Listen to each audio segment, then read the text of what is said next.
Do homem são as preparações do coração, mas do Senhor a resposta da língua. Somente até aí. Vai assim.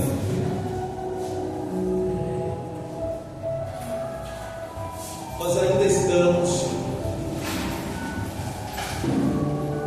na sequência do resumo do livro de Provérbios.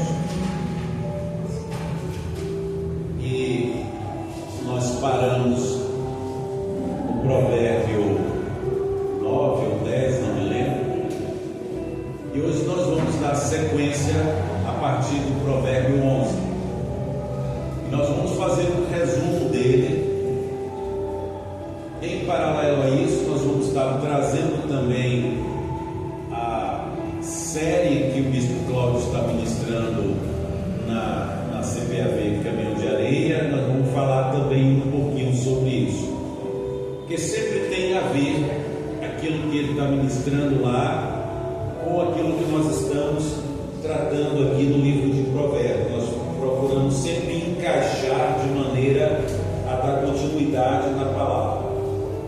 Mas hoje, especificamente, a gente vai fazer esse resumo de Provérbios 11 até 16. A gente talvez não chegue até o 18 por conta do tempo. E escolhemos por bem trazer essa mensagem que fala que do homem vem, sabe, todas as preparações do coração. O homem, ele maquina em seu coração, o homem, ele espera, ele deseja, ele sonha em seu coração. O homem em seu coração, ele faz planos.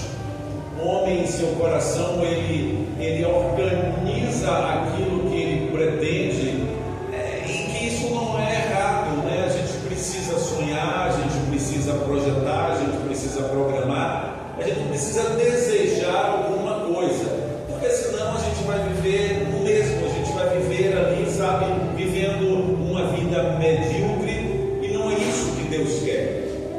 Então Deus quer que a gente sonhe, Deus quer que a gente deseje, Deus quer que a gente prospere, Deus quer que a gente seja feliz, seja fecundo. Esse é o desejo de sempre de Deus.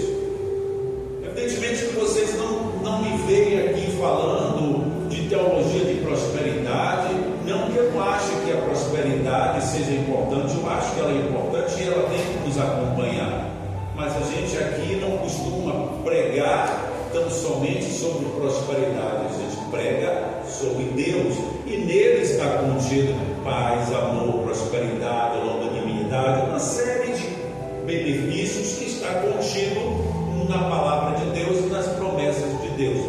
Mas a gente, como homem, é natural que a gente faça esses planos, sobretudo nos primeiros dias do ano, até na virada do ano, a gente traz aquela lista de pedido a Deus, e tudo bem, isso é normal, que assim, eu faço votos que todos consigam atingir os seus objetivos, né, no ano vindouro, né, assim, na virada de ano eu faço votos que todos consigam atingir seus objetivos, e eu atingir os meus.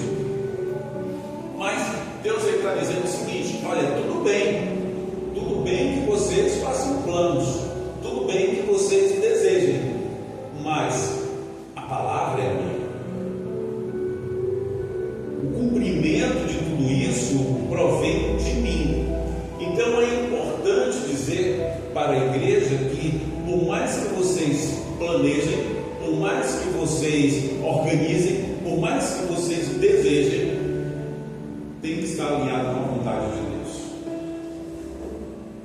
Deus tem que querer isso.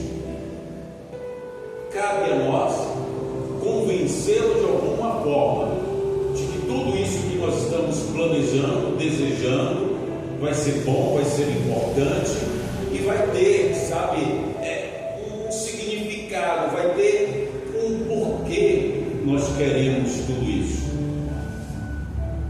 Cuidado que eu peço a todos vocês é que não busquem tão somente para benefício próprio, mas tudo que vocês alcançarem ou desejarem alcançar, incluam outras pessoas nessas bênçãos que vocês desejam alcançar.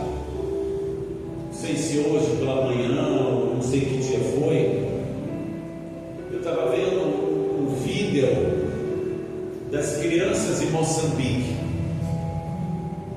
As crianças desnutridas, as crianças jogadas ao relento, dormindo em meio ao tempo, céu aberto, sem pavimentação, sem nenhuma estrutura de higiene, e essas crianças desnutridas a ponto de ser pele e osso,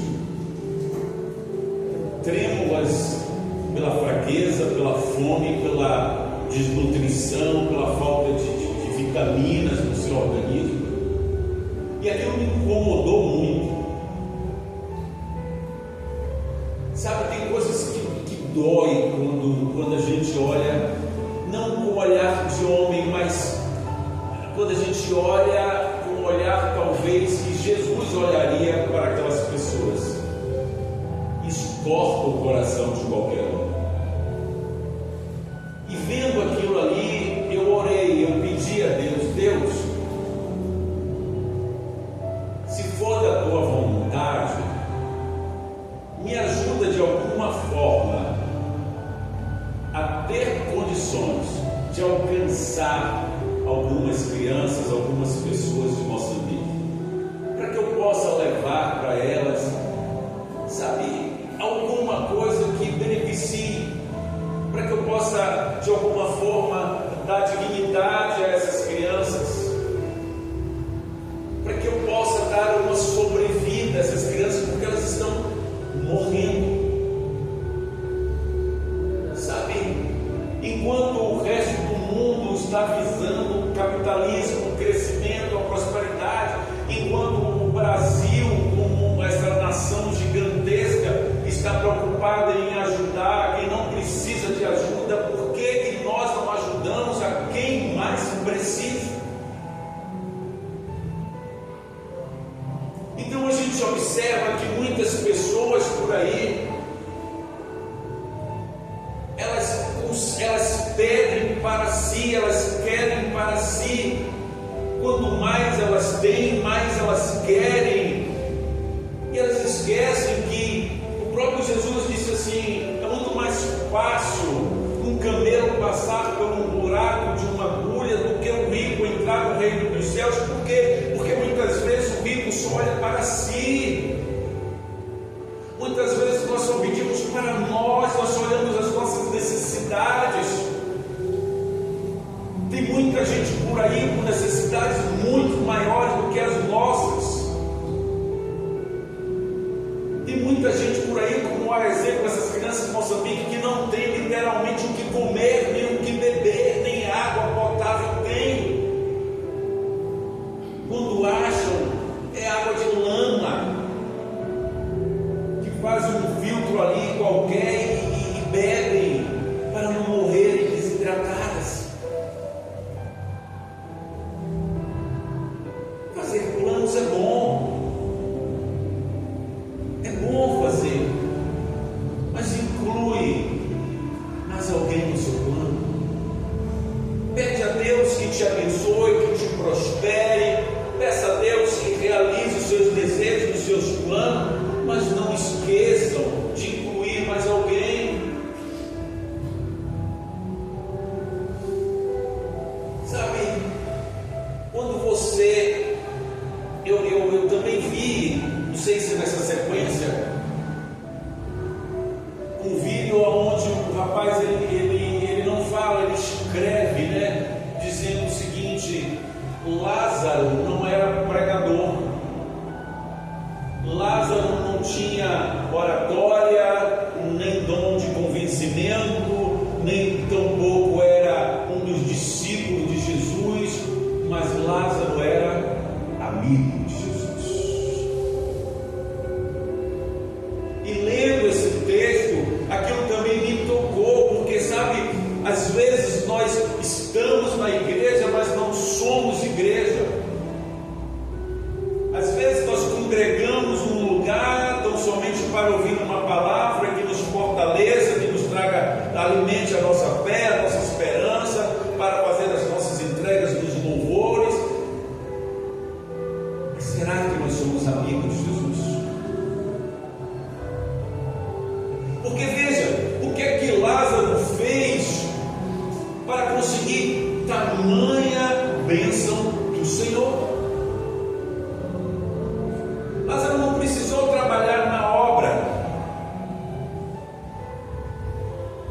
mas no seu anonimato ele acolhia a todos, inclusive a Jesus. Todas as vezes que Jesus precisava descansar, se banhar, se alimentar, a casa de Lázaro, do seu amigo, estava sempre aberta para recebê-lo. Mas como que nós abrimos as nossas casas para que Jesus entre e se sinta amigo nosso? Talvez quando a gente acolha, não somente a Ele em espírito, mas quando a gente acolha aos necessitados. Porque Ele mesmo diz: olha, eu tive fome. Isso é uma parábola, mas é uma parábola que fala muito forte quando Ele diz: eu tive fome e não me deram do que comer. Eu tive sede e não me deram o que beber. Eu tive frio e não me agasalharam. E o que é que nós indagamos a Ele? Senhor, quando que o Senhor teve fome? Quando que o Senhor teve sede? Quando que o Senhor teve frio? Porque eu não vi isso acontecendo. Ele diz: quando aos meus vocês deixaram de atender. Então Jesus, ele está se colocando na vida, talvez, desses garotos de Moçambique, e está dizendo: eu tenho fome, eu tenho frio, eu tenho sede, e vocês não estão me dando o que comer.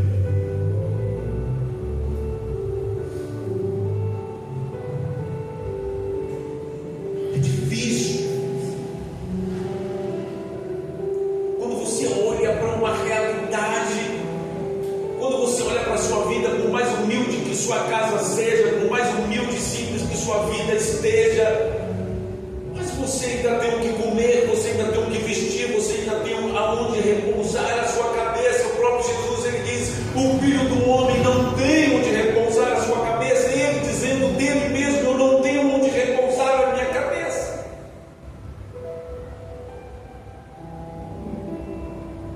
As ruas cada dia mais clamam por misericórdia. Ainda ontem nós saímos e passamos ali no Arquidaban,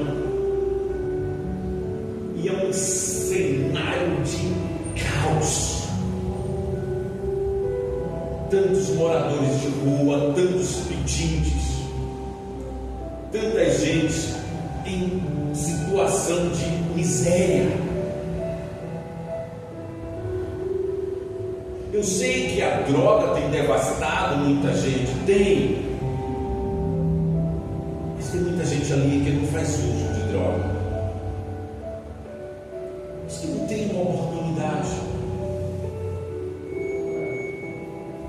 que não acharam alguém. Sabe, às vezes eu passo, como outro dia mesmo eu passei na Vida Contorno, num lugar extremamente perigoso ali, perto da Gamboa, onde a gente percebe que tem um volume muito grande de usuários de droga. E passei por volta de 11h30, meia-noite, e ali eu vi um ou dois carros parados, uns senhores e umas senhoras de idade avançada, alimentando aquelas pessoas. E aquilo também me cortou o coração. Mas eu orei pedindo a Deus proteção por aquelas pessoas, agradecendo pelo amor daquelas pessoas que estavam ali, senhores e idade avançada, saindo de suas casas quase na madrugada para alimentar outras pessoas. Talvez pela idade deles, eles já não sonhem mais, eles já não planejem mais, mas talvez o sonho deles foi esse, exatamente esse, de chegar um dia e poder ajudar alguém. Será que nós colocamos na nossa lista de pedidos de pleitos: Deus, permita-me ter condições de ajudar ao meu próximo?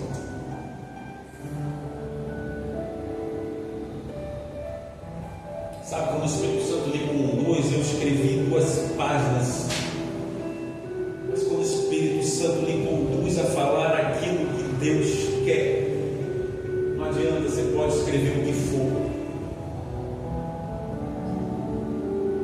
é Deus que quer falar, não importa o que eu queira, é Ele que quer falar. Ame mais o seu próximo, viva, dedique-se, assim como nós ministramos há uns dias atrás, que deveríamos buscar a sabedoria muito mais do que a prata e o ouro, porque mais preciosa ela é. Busque exercer o amor ao próximo, porque isso também faz parte da sabedoria. Porque foi isso que Salomão pediu. Ele pediu sabedoria, sim, pediu, mas ele pediu sabedoria para quê? Para conduzir aquele povo ao qual ele estava reinando. Então ele não queria sabedoria para manter o seu reino no auge e próspero, ele queria sabedoria para ajudar as pessoas. Ele pediu a Deus que lhe concedesse entendimento e condição de ajudar ao próximo. Salomão era rei, nada lhe faltava, herdou um trono abençoado e nem por isso a soberba lhe veio, mas sim a humildade, o temor que ele sempre aprendeu, ouvindo seu pai. Inclusive o pai dele instruiu a ele: ame ao Senhor. Inclusive o pai dele disse: tudo que eu tenho e que tudo que agora você herda provém do Senhor. Assim como essa palavra que nós vimos aqui. Os planos são nossos, mas acontecer só acontece se Deus quiser.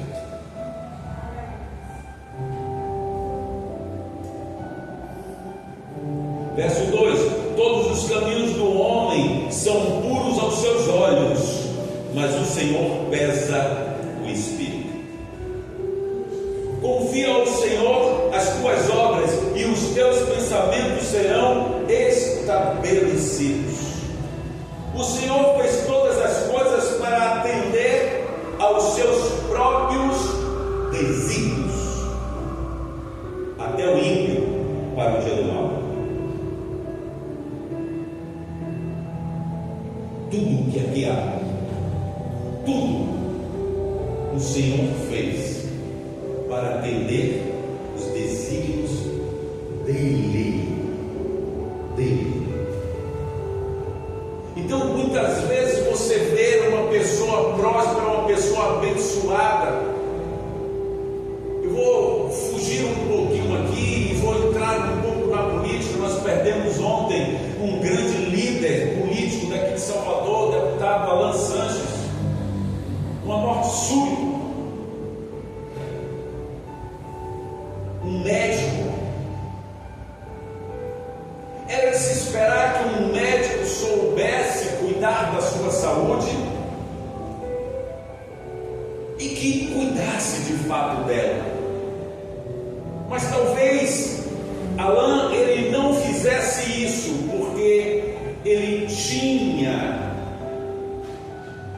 seus objetivos era ajudar os necessitados. Quem conheceu Alain de perto sabe que Alain estava em Salvador, Alain estava em Araçás, Alain estava em outras cidades do interior, fazendo atendimento médico gratuito. Deus o prosperou, Deus o capacitou para que ele fizesse os desígnios do Senhor, que ajudasse aos carentes. E nesse momento, que já falamos desse grande líder, eu quero convocar a toda a igreja a entrar em oração pela família de Alain, pelos amigos de Alain, como também pela família de Lucenilson, nosso vizinho aqui, fornecedor de água, que ambos sofreram com a dor da perda. Senhor, nosso Deus e Pai, oramos nesse momento pedindo, Senhor, que através do Teu Espírito o Senhor envie o conforto necessário para parentes, amigos e familiares, tanto da família Sanches como da família de Lucenilson. Alcance a cada um deles com a sua graça, com a sua misericórdia, com a sua compaixão, e que Teu Espírito conforte a todos eles, preenchendo, ó Deus, todo o vazio que estas perdas geraram em inúmeras pessoas. Não desampara a família, nem os que aqui ficaram, Senhor, talvez mulheres, filhos, dependentes dessas pessoas. Supre, sustenta a todos os que ficaram, Senhor, e com o Teu Espírito conforta todos esses corações. Em o nome de Jesus oramos agradecidos. Provérbios 11, entrando no nosso resumo. Provérbios 11 é resumo, tá, gente? Provérbios 11 fala sobre o justo e o injusto. Provérbios 11 destaca que Deus tem prazer na justiça, mas Ele abomina a injustiça. Deus, Ele sente prazer quando nós somos justos, mas aos olhos dele, Ele abomina, Ele detesta quem age com injustiça. O sábio procura em tudo aquilo que faz, fazer com justiça, fazer com retidão. O próprio Senhor, Ele diz que é a abominação aos olhos dele a balança enganosa. É abominação. O Senhor, Ele detesta, Ele não gosta quem usa de 2 pesos e 2 medidas. O Senhor não admite que nós usemos medidas para nos beneficiar, e Ele nos adverte que com o mesmo peso que nós medimos, com este também seremos medidos.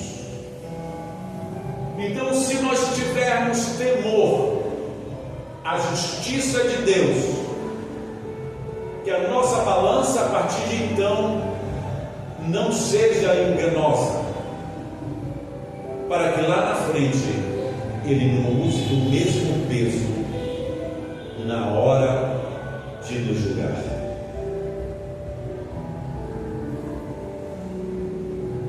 A Bíblia diz que o Senhor ouve a todos.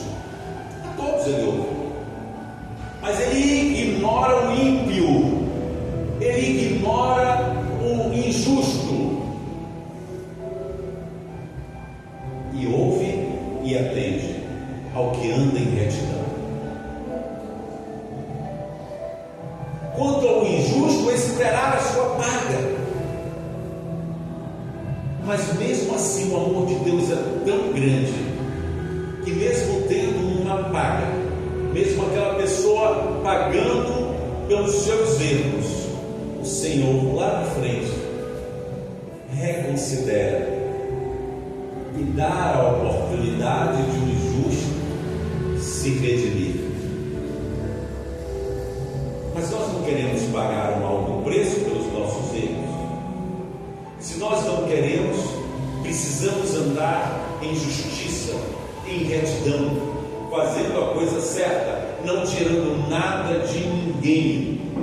Sabe, aquele troco que muitas vezes alguém por algum motivo se distraiu e te deu a mais quando você comprou o pão na padaria, devolve imediatamente, porque aquilo não te pertence.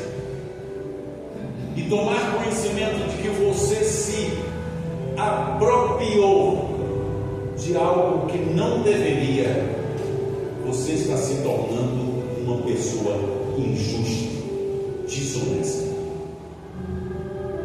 Procure viver com o que é seu e veja as mãos de Deus te prosperar. Procure viver, sabe, com retidão, com honestidade, que você vai ver Deus te colocando em degraus cada dia mais alto. E você vai começar a olhar para trás e dizer: um dia eu estive lá embaixo.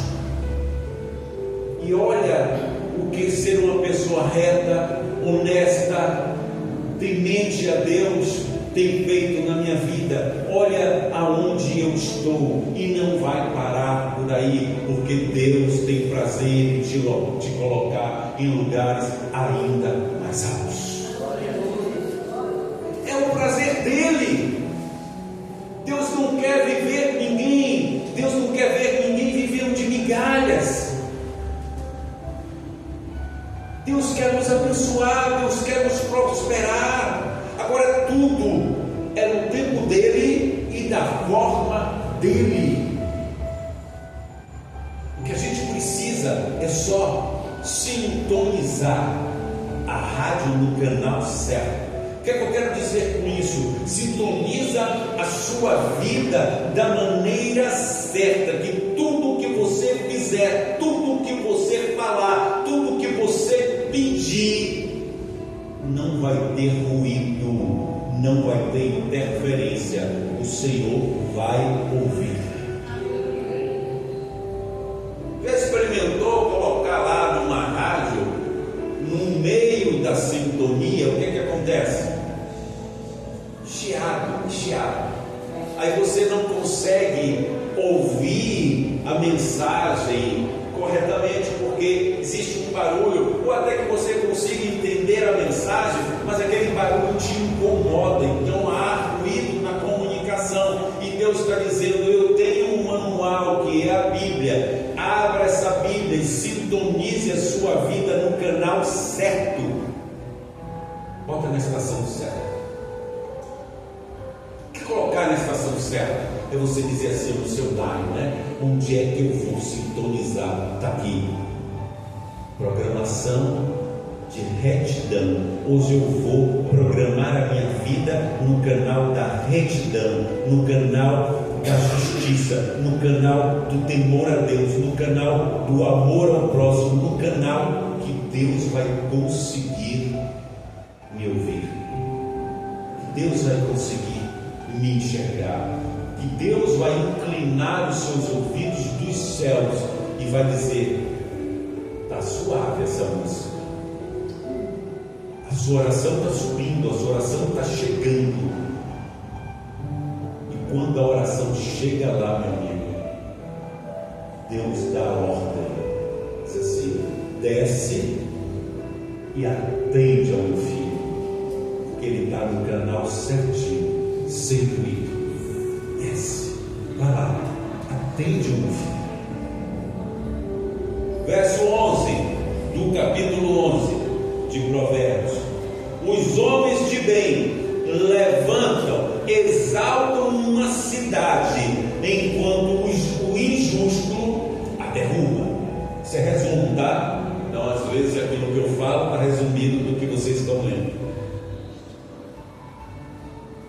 O homem reto, o homem íntegro, ele exalta, ele levanta. Aonde, quando se fala de cidade, entenda, por onde você, pessoa justa, pessoa íntegra, pessoa honesta, por onde você passar, Deus vai lhe exaltar, Deus vai prosperar.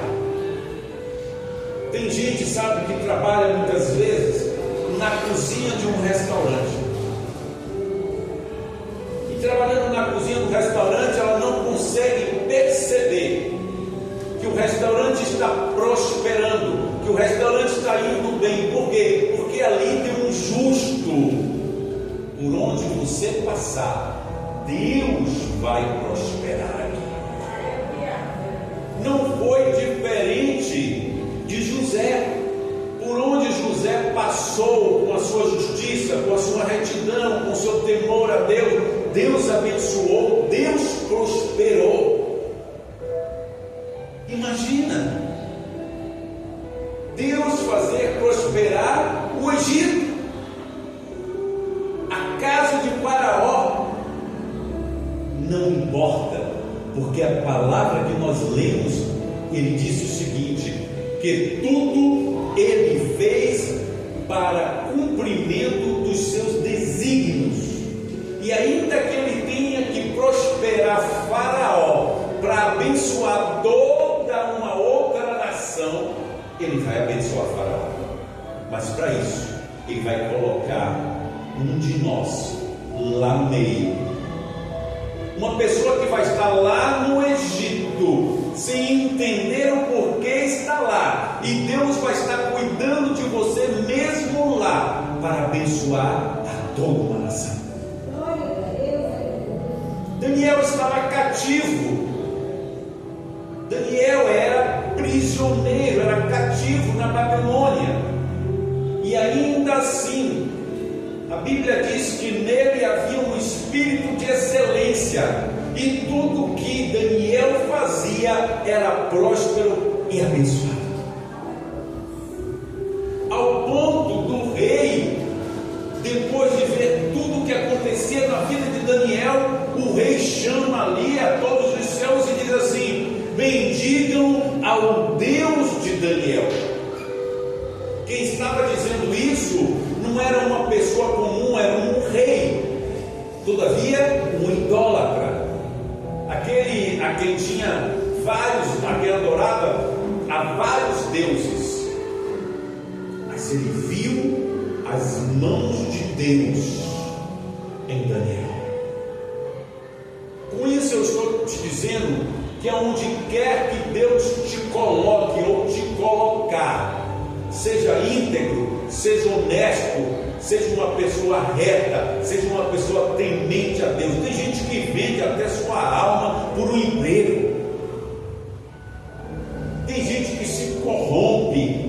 Daniel, ele deixou claro: eu não vou comer das comidas consagradas, eu não vou comer da gordura desse rei, porque são comidas ofertadas a entidades que não sejam Deus. Daniel disse: eu não vou me contaminar. Ele foi um homem íntegro e reto.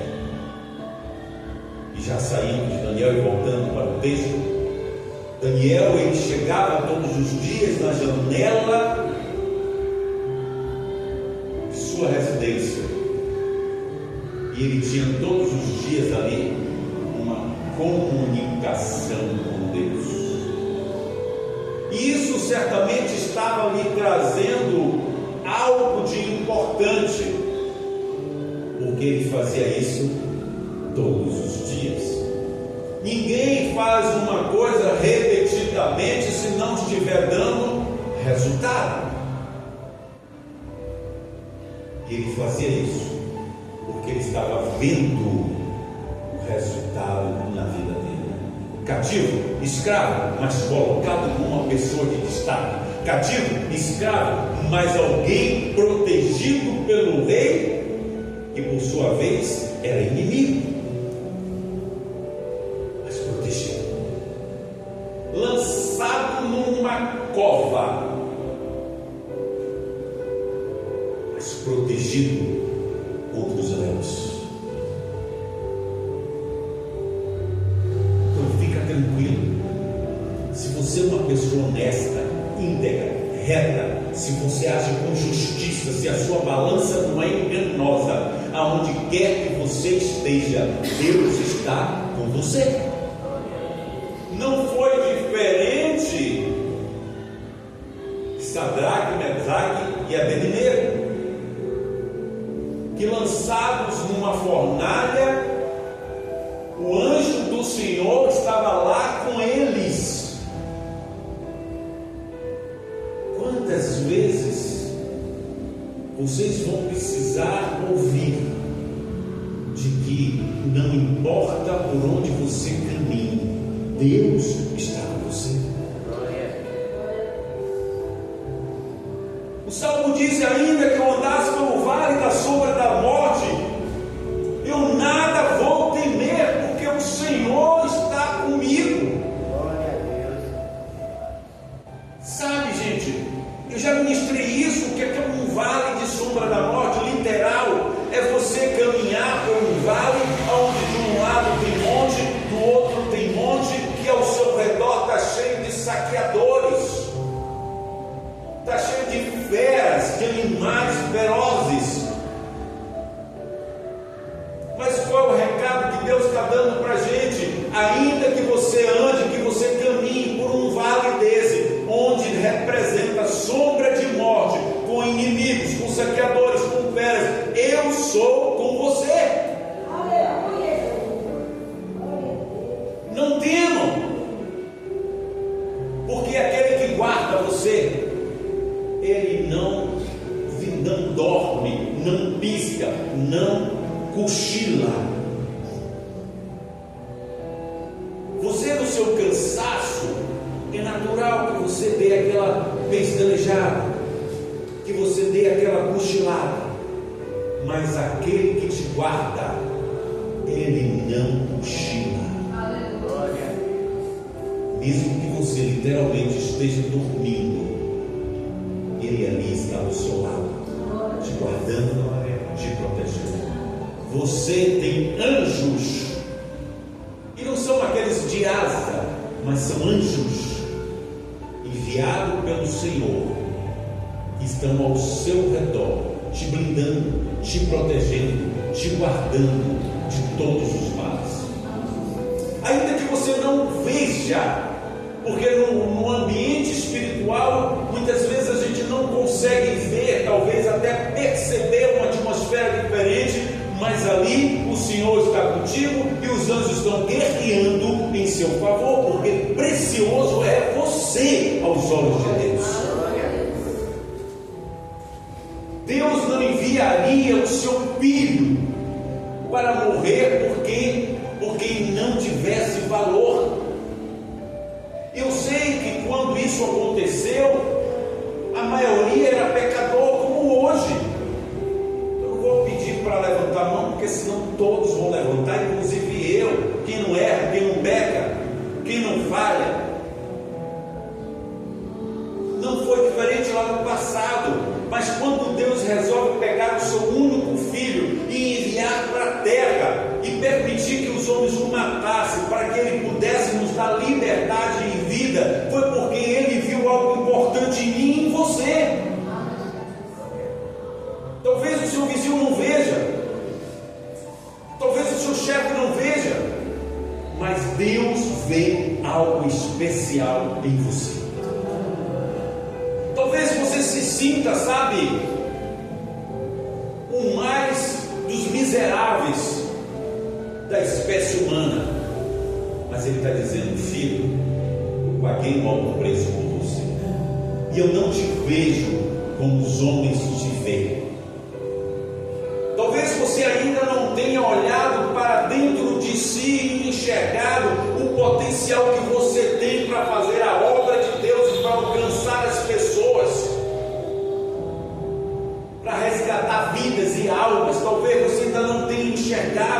mas muitas vezes Deus está te usando da maneira que você é.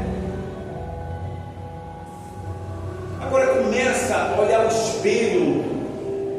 Quando você olhar no espelho, começa a procurar enxergar para além dos seus olhos o que está lá dentro de você, que você vai ver que você é uma pessoa importante para Deus, que você tem valor, que Deus pode te usar, que Deus pode te conduzir. Você não precisa ser eloquente, porque entre os discípulos que o Senhor chamou, existiam ali pessoas que não tinham conhecimento da letra, ou seja, eram analfabetos, não conheciam a letra, não estudaram, mas no entanto eles passavam e diziam: o que é que você quer? Eu quero ser curado, levante e ande em nome de Jesus. Você não precisa fazer uma faculdade de teologia, embora seja bom, porque isso é conhecimento, isso é sabedoria. Mas você não precisa fazer uma faculdade de teologia para você dizer: levanta-te e anda.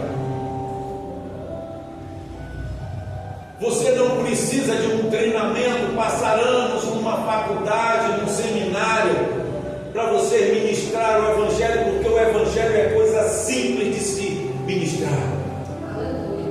A única coisa que você precisa é ter temor a Deus, para que você não ministre de você, mas ministre dele, porque tudo tem que vir dele e por ele.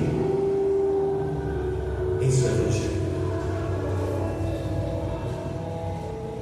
Para isso, já contei até um testemunho que uma vez nós fomos assistir um culto, e o irmãozinho, quando pegou o microfone, eu pensei comigo, digo: misericórdia, vai dar trabalho para entender o que o irmão vai falar. Porque quando ele pegou o microfone, ele fez assim: nós não sabemos ler. Eu digo: nós quem? Nós somos eu só. Nós não sabemos ler, mas nós pregamos. Aí eu disse: eu estou aqui, eu vou ouvir, né? E pense que o irmão, ele só assassinava o português, a gramática. Mas faz tempo que eu não vejo um culto que nem aquele, onde a palavra foi pregada, sabe, de uma forma excepcional, onde os meus olhos viram um coxo andar. Então não precisou ser doutor, mestre em teologia. Precisa ter o temor de Deus e acreditar na palavra. Assim acontecem todas as coisas.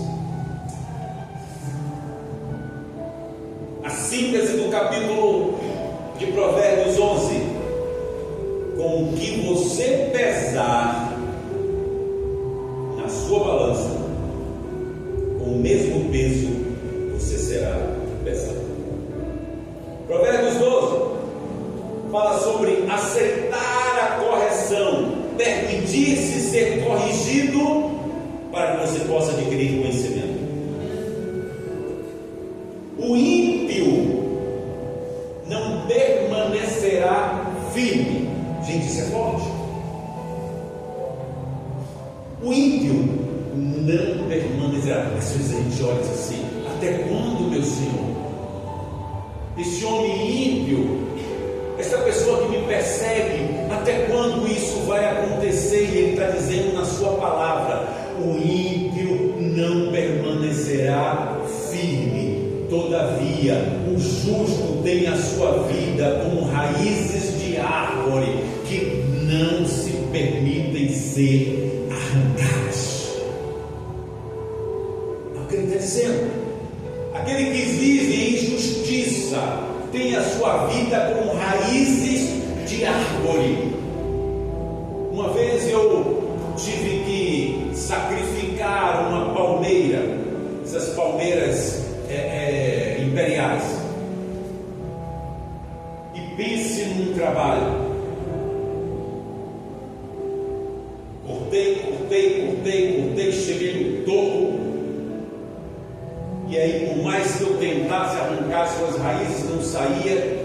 E aí eu usei de força, chamei algumas pessoas usando de força, tentando. as raízes estavam tão profundas e tão espalhadas que eu não consegui. O que foi que eu fiz? Saí raspando, saí cavando, saí, tentando destruí-las ali, e depois cimentei o local e não tirei as raízes, porque eu não consegui tirar. Assim é a vida do justo. Ninguém vai conseguir arrancar você, porque as suas raízes estão firmadas no Senhor. O ímpio cai na sua injustiça, mas o justo permanece firme, e não tem vento, nem tempestade, nem nada que venha te abalar. Simples. Ame o conhecimento e aceite as correções, para que você não se torne um estúpido. Mas eu tenho 50 anos e não sei ler ainda, dá tempo. Mas eu tenho 50 anos e o mercado de trabalho não vai me absorver, ainda dá tempo. Não se esqueça que quem te levantou, quem te tirou de trás das malhadas é fiel para cumprir a vontade dele na sua vida. Ainda dá tempo. Ame o conhecimento, busque o conhecimento, porque com o conhecimento as pessoas não vão te enganar. Com o conhecimento você não vai cair em ciladas, você saberá discernir o que é certo e o que é errado. Mas quando você ignora o conhecimento, você cai em ciladas. Preparam laços para você. Então você, com conhecimento, você vai chegar, você vai perceber, você vai entender, você vai discernir e você vai escapar das ciladas. Se você agir como uma pessoa estúpida, que não busca conhecimento, que não busca conselho, ainda que você não tenha conhecimento, busque conselho, porque a multidão de conselho, ela vai te ajudar. Mas não havendo conselho, você corre o risco de cair numa cilada. Assim a Bíblia fala sobre o rei que tem o povo do seu lado, certamente ele irá bem, mas não havendo povo consigo, o seu reino entrará em ruína. Provérbios 13 fala sobre o preço da rejeição à instrução. Rejeitar a instrução, rejeitar o conhecimento, rejeitar o aprendizado, rejeitar também a correção, tem preço. Muitas vezes alguém está te dizendo: filho, não põe o dedinho na tomada. E aí você só está esperando o papai sair para você colocar o dedo na tomada. Alguém vai te dizer: não põe aí, porque você toma choque. Mas você nunca tomou choque, então você não sabe o que é o choque. Você está curioso, não aceita a rejeição, não aceita a correção, rejeita a correção. Aí você vai colocar o dedinho na tomada, e aí você vai ter o desprazer de experimentar um choque. E se você tiver molhado, e se a corrente for 220, aí você vai receber a pancada boa. Por quê? Porque você rejeitou a correção. Rejeitar a correção tem preço, que está dizendo é a Bíblia. Aceite. Quando alguém à luz da Bíblia lhe corrigir, cale-se, não seja tolo, não entre em discussão, cale-se, reflita e aceite a correção, porque Deus corrige a quem Ele. Então Então ele está dizendo, com isso, eu estou dizendo que eu te amo. Com essa correção, eu estou dizendo que eu te amo. Talvez doa, tem correção que dói, mas ele está dizendo, não é para te machucar, é só para te despertar. Desperta, acelera.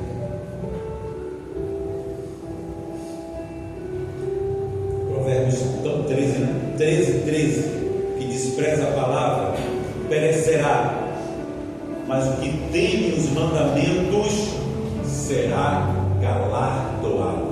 O que despreza a palavra, o que despreza a correção, tende a perecer, mas aquele que ouve, aquele que aceita, a este tem promessa, a este prospera, a este tudo vai bem. É galardoado. Quer ser galardoado é ser premiado, é receber de Deus um prêmio, um presente, algo de bom. Isso é ser galardoado. Aquele que prima pela palavra, que aceita a correção de Deus, ele tende a ser premiado por Deus. Isso tem uma promessa. E isso que nós precisamos entender. Os que temem, os que guardam a palavra de Deus, os que guardam a sua instrução, os que andam no caminho da justiça, tendem a ser galardoados. Síntese: controle o que você fala, trabalhe com afinco, busque a sabedoria. Assim você vai produzir bênçãos na sua vida. Controle. Nesse capítulo, como a gente está resumindo, nesse capítulo fala daquilo que você costuma praticar com a sua boca. Então, nesse capítulo, nós estamos sendo instruídos a controlar a nossa boca. Tem gente que fala, às vezes minha esposa ela diz assim: você fala demais, e eu ouço isso, e eu procuro, ela está falando, porque de fato eu devo estar realmente falando demais. Então controle a sua boca, fale menos. Aquele que fala demais, ele tende a cair em ruína, porque ele conta os seus segredos, ele diz os seus sonhos, ele abre a sua vida para quem não deveria. Então controle aquilo que você fala. Só você e Deus é quem deve saber. Siga o seu caminho, faça aquilo que você acha que é certo, que é justo, mas faça em silêncio e veja o agir de Deus em sua vida. Trabalhe com vontade, trabalhe com afinco. Você quer crescer, você quer prosperar, trabalhe com afinco. Outro dia eu vi um podcast, um empresário e 30 demitidos. Tem uns podcasts desse nível assim que eu gosto de assistir. E aí as pessoas estavam, os 30 demitidos estavam querendo botar o empresário na parede, e alguém disse assim: é fácil para você que é empresário dizer isso. Quanto tempo você trabalha por dia? Ele disse: desde a hora que eu acordo. Foi a melhor resposta que ele pôde dar. O que é que ele estava dizendo? Eu trabalho com afinco, eu trabalho com vontade de vencer, é por isso que eu sou empresário, é por isso que eu prospero. A prosperidade não está para aqueles que cruzam os braços e esperam cair do céu. A prosperidade está para aquele que busca as oportunidades porque acham. Tem uma frase que diz que nenhum vento é favorável para um marinheiro que não sabe para onde quer ir. Então busque as oportunidades, que você vai ver as portas se abrindo. Agora em casa, sentado no sofá com a boca escancarada, cheia de dentes, só Raul Seixas sabe explicar. E Raul Seixas explica. Ele diz: esperando a morte chegar. Deus te deu força vejo aí aquela adolescente que está ali na porta ali, de cabelo grisalho, com todas as dificuldades que a vida lhe apresentou. Ela arregaçou a manga da camisa e disse assim: eu vou fazer o que eu mais gosto da minha vida, eu vou trabalhar, eu vou fazer, eu vou cuidar da minha casa. E está aí dizendo. E hoje eu perguntei a ela: você não está se estressando não? Não, senhor, estou em paz. Esse é o prêmio de você arregaçar a manga da camisa e buscar com afinco aquilo que você quer. Busque. Ah, mas está difícil. E daí, meu irmão? Tem gente que sai daqui e vai para os Estados Unidos que não sabe nem falar debug ou DD. E chega lá, se mete lá num trabalho qualquer digno, honesto, e começa a guardar dinheiro, e começa a prosperar, e aí compra um carro, e tem uma casa, vai dizer assim: Brasil, tchau, tchau, não volto mais. Buscou aquilo que queria. Busque, meu irmão, não desista não. Tem prêmio para você. Por outro lado, dentro do Provérbios 13, por outro lado, aquele que fala demasiadamente, ou seja, fala demais por não ter nada a dizer, já diz o compositor. Aquele que vive em ações desonestas, aquele que fica de braço cruzado, levam consigo o caminho da destruição. O preguiçoso vê, sabe, a sua casa gotejando, e ele é incapaz de reparar o telhado. O preguiçoso vê um mato crescendo, invadindo a sua casa, ele é incapaz de podar as plantas. O que vai acontecer? As plantas vão invadir, vão criar raízes, vão tomar as suas paredes, vão rachar as suas paredes, vão ruir a sua casa. Ei, descruza o braço, meu irmão. Acordou 5 horas da manhã, descruza o braço, meu irmão. Vai procurar o que fazer. Vai na feira de água de meninos, pega um milho, pega um carvão, pega uma vasilha, assa o milho e vai vender na praia. Contei para vocês, e sempre que eu puder eu vou contar a história de um sujeito que era vendedor de água e hoje ele é palestrante internacional. Ele escolheu mudar a história de sua vida, porque o desejo dele era comer carne. Ele tinha o desejo de comer carne, mas na vida que ele estava levando, ele não ia comer carne nunca, jamais, até que ele disse: o único que pode mudar a história da minha vida sou eu mesmo. E ele começou a olhar para o horizonte e viu as oportunidades.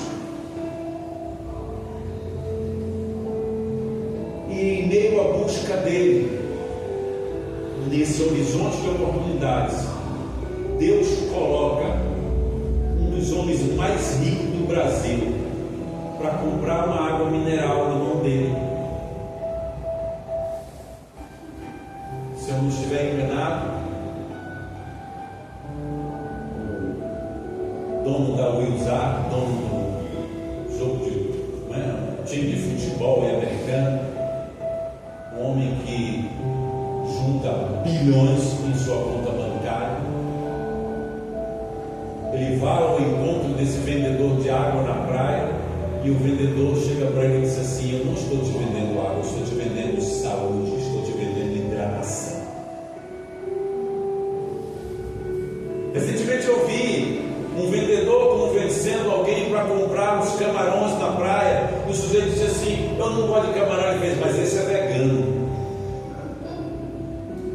É óbvio que não era, mas foi a forma dele vender o produto dele. Ele não estava mentindo, ele estava convencendo aquela pessoa que o camarão dele era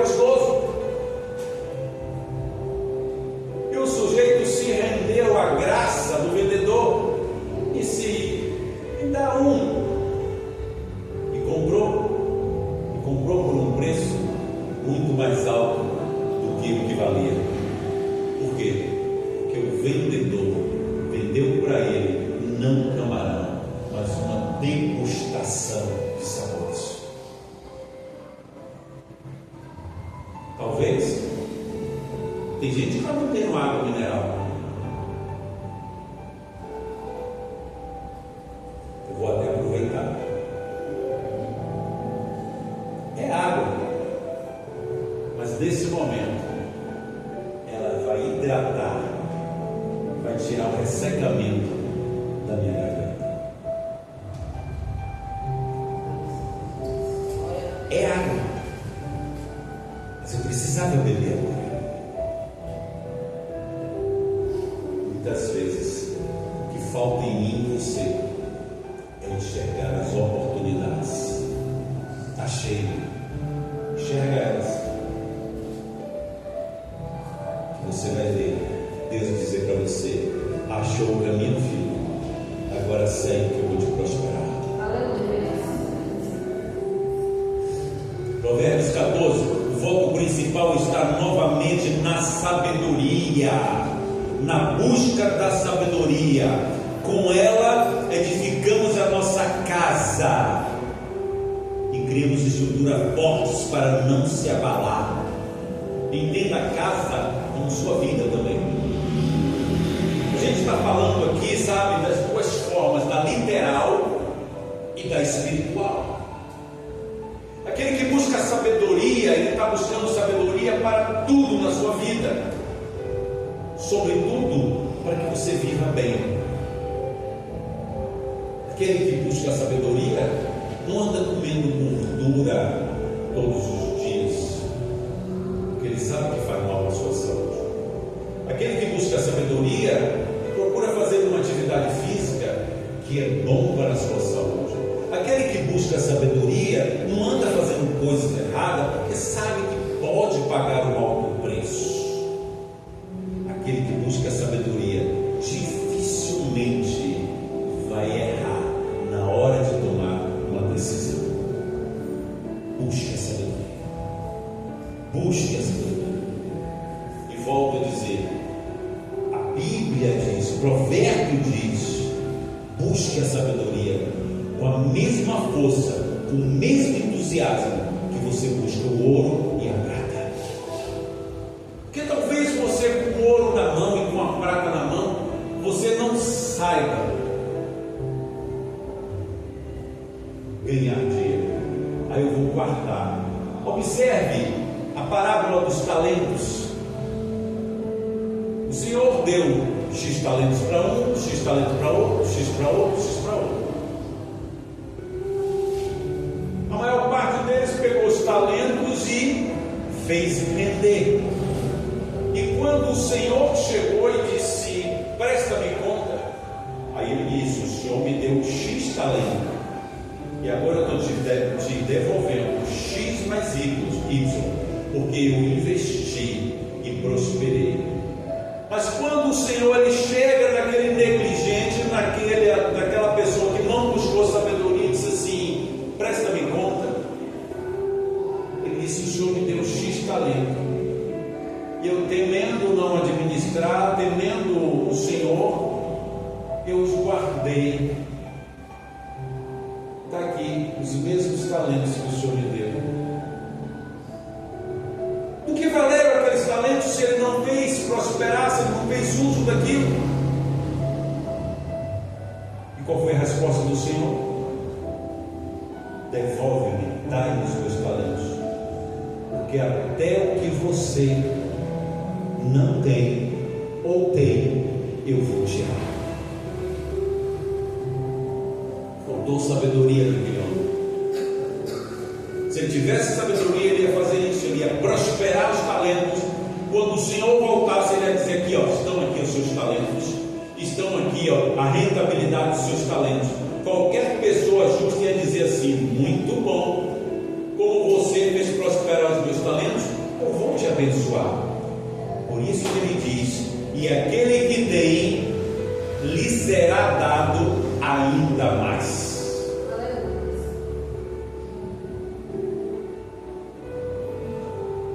Busque a sabedoria. sabedoria. Também trata de palavras que ferem como espada que matam.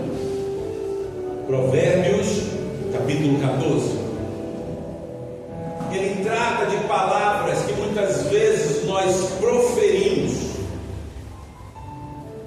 e machucamos pessoas e matamos sonhos. Sabe,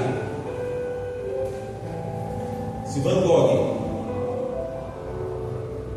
pintor renomado no mundo inteiro, tivesse ouvido e guardado consigo as palavras que tentaram matá-lo quando ele ainda fazia seus primeiros traços de pintura, se ele tivesse concebido aquelas palavras, ele não seria quem ele se tornou. Porque as palavras que chegaram para ele, ele disse assim: isto não é e jamais será arte. Desista.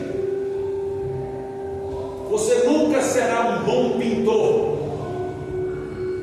Mas tem gente que pega uma palavra como essa e morre com os seus sonhos. Então, muito cuidado com palavras. Muitas vezes nós falamos para os nossos próximos, e palavra tem poder.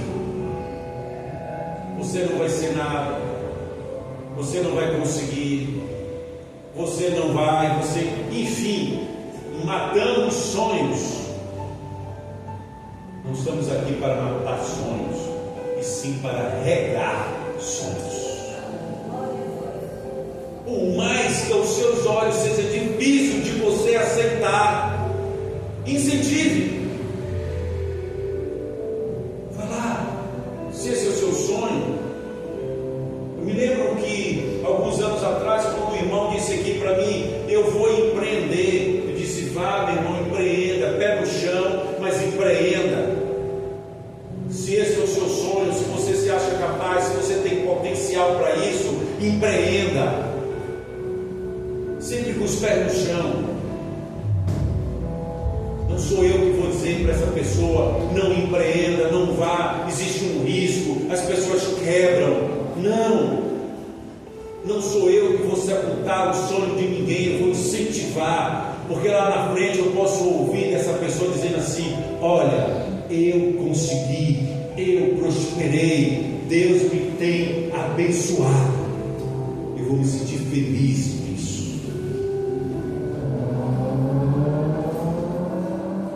Controle as suas palavras, pois elas podem gerar vida ou morte. Estamos quase acabando. Provérbios 15.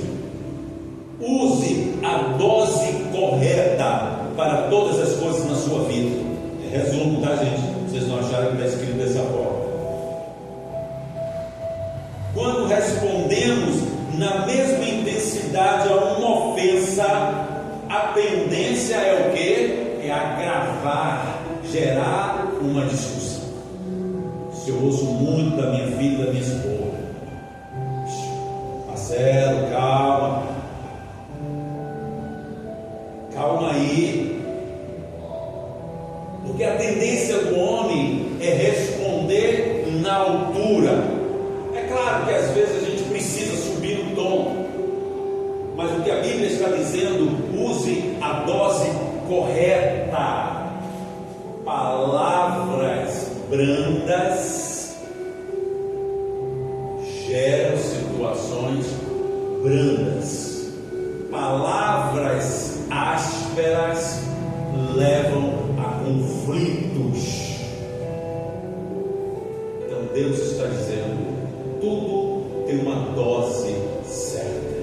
Para tudo na vida tem limites.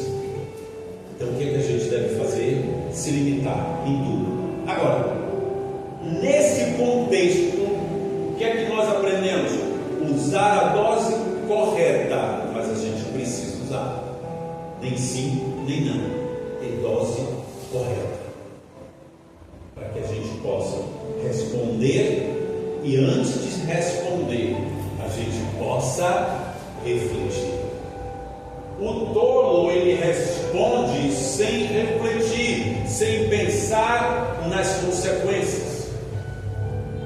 Aí você está aí numa situação, às vezes, né, tem mensagens aí que o sujeito critica, fala mal, briga, né, esses vídeos que passam aí o sujeito está lá desprezando alguém que está do seu lado, ele está numa entrevista ali de emprego, aí chega o dono da empresa e aí ele começa a desprezar o dono da empresa, a falar mal, sem saber que ele é o dono da empresa que vai entrevistar o sujeito.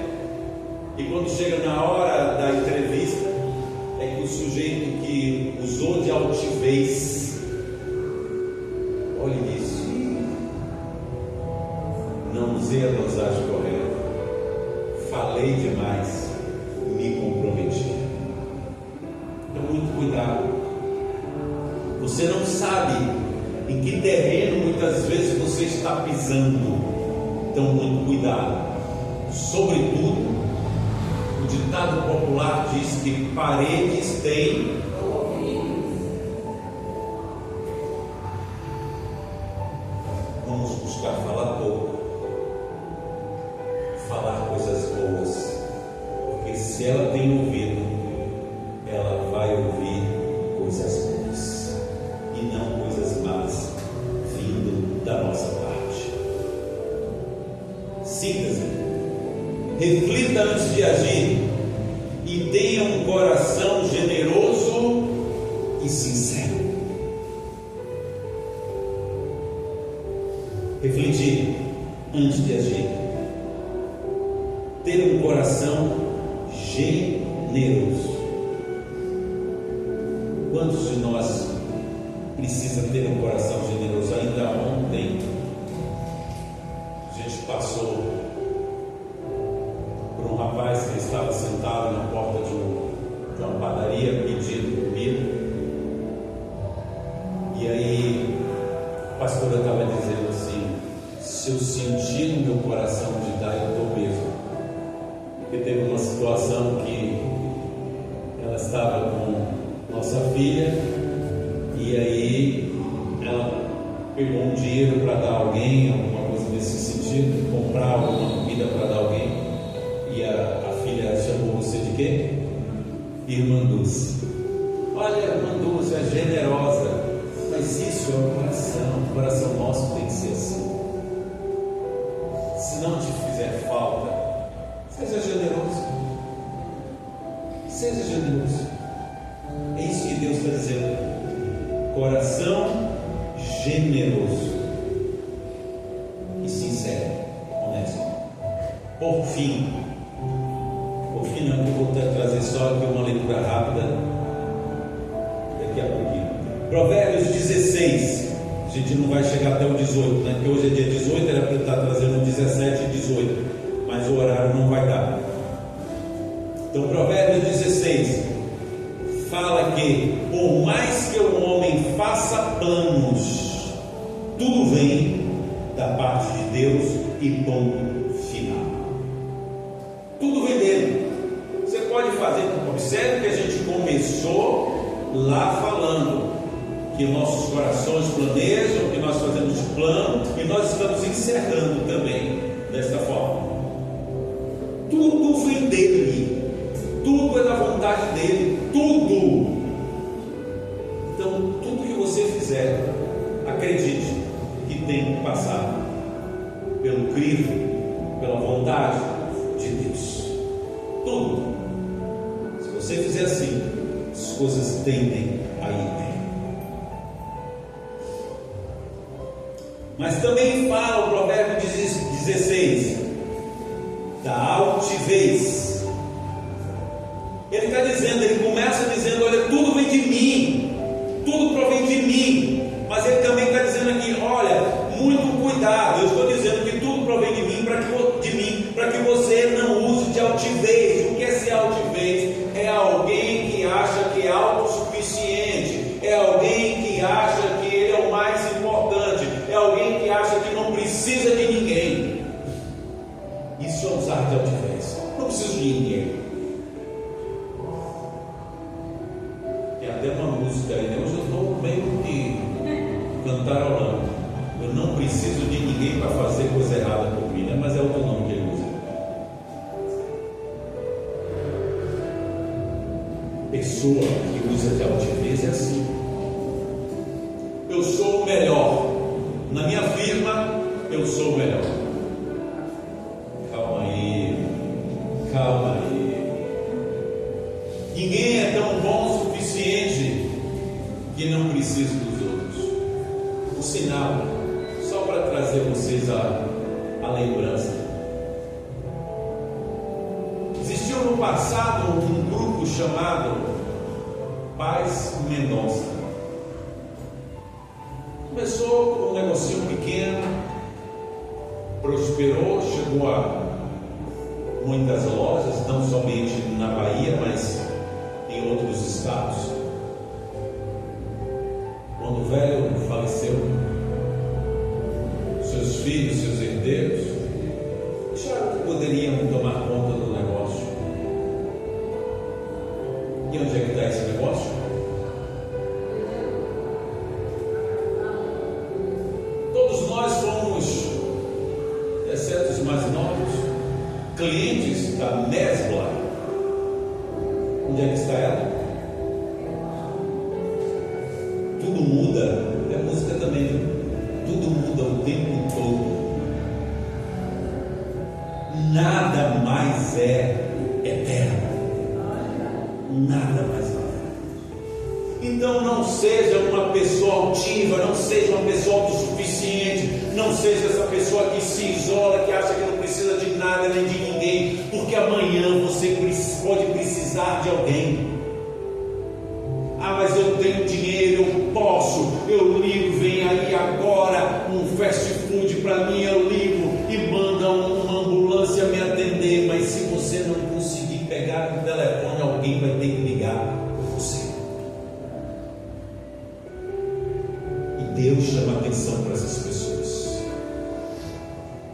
Ele diz: olha, os que usam de altivez, eu os abato, para provar que nada é do homem, mas tudo vem de mim.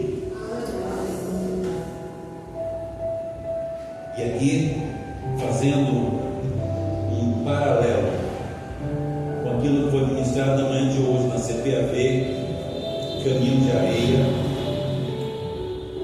está lá em Isaías 40:31.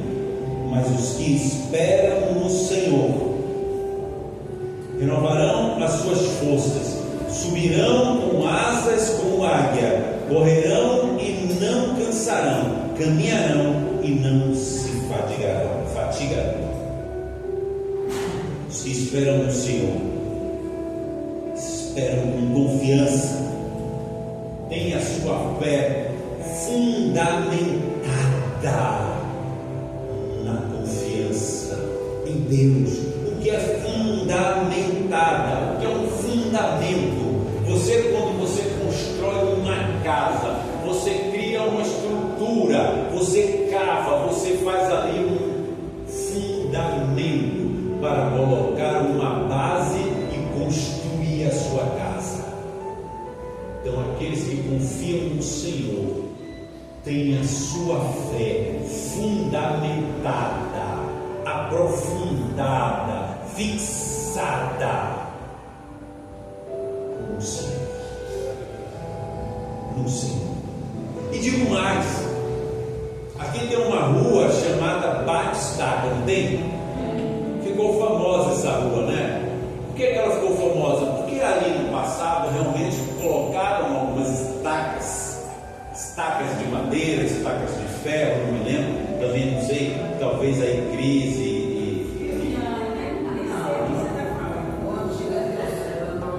Você sabe. Jailson era técnico naquela época de construção. Então aqui tem um lugar chamado Batistaca. O que é aquilo? Vocês pegam a engenharia pega uma estaca, seja ela de madeira, seja ela de metal, coloca lá e vem com um peso estaca vai afundando, até que em algum momento aquela estaca pare de afundar. Para a engenharia significa dizer que achou um lugar resistente, um lugar sólido. Ali o engenheiro dá como seguro aquela edificação, aquela estaca. Então ele diz assim: essa estaca aqui está ótima, essa estaca está confiável, porque ela achou um lugar seguro. E a nossa fé, ela acha um lugar seguro em Deus, para que a gente possa construí-la dia após dia, edificando dia após dia a nossa fé.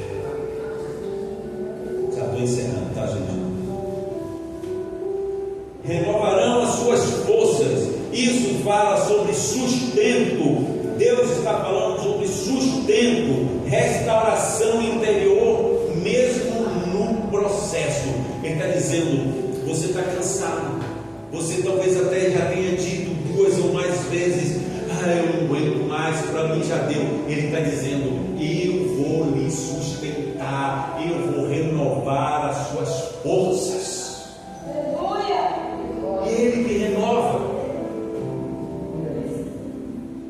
Eu já vim aqui ministrar algumas vezes, sabe, o lixo de cansado,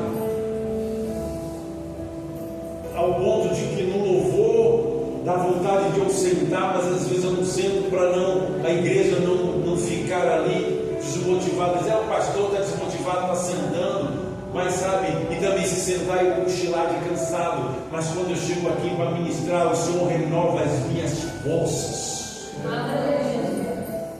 Eu digo: Senhor, da onde eu achei um copo com água, que talvez não seja, né? Porque eu só bebo água. Mas Ele renova as suas forças. Por mais que você esteja cansado, por mais que você ache que você já lutou o suficiente, Ele, amanhã, ao acordar, diz para Ele: Senhor, renova as minhas forças, eu quero subir como águia. E o último desses,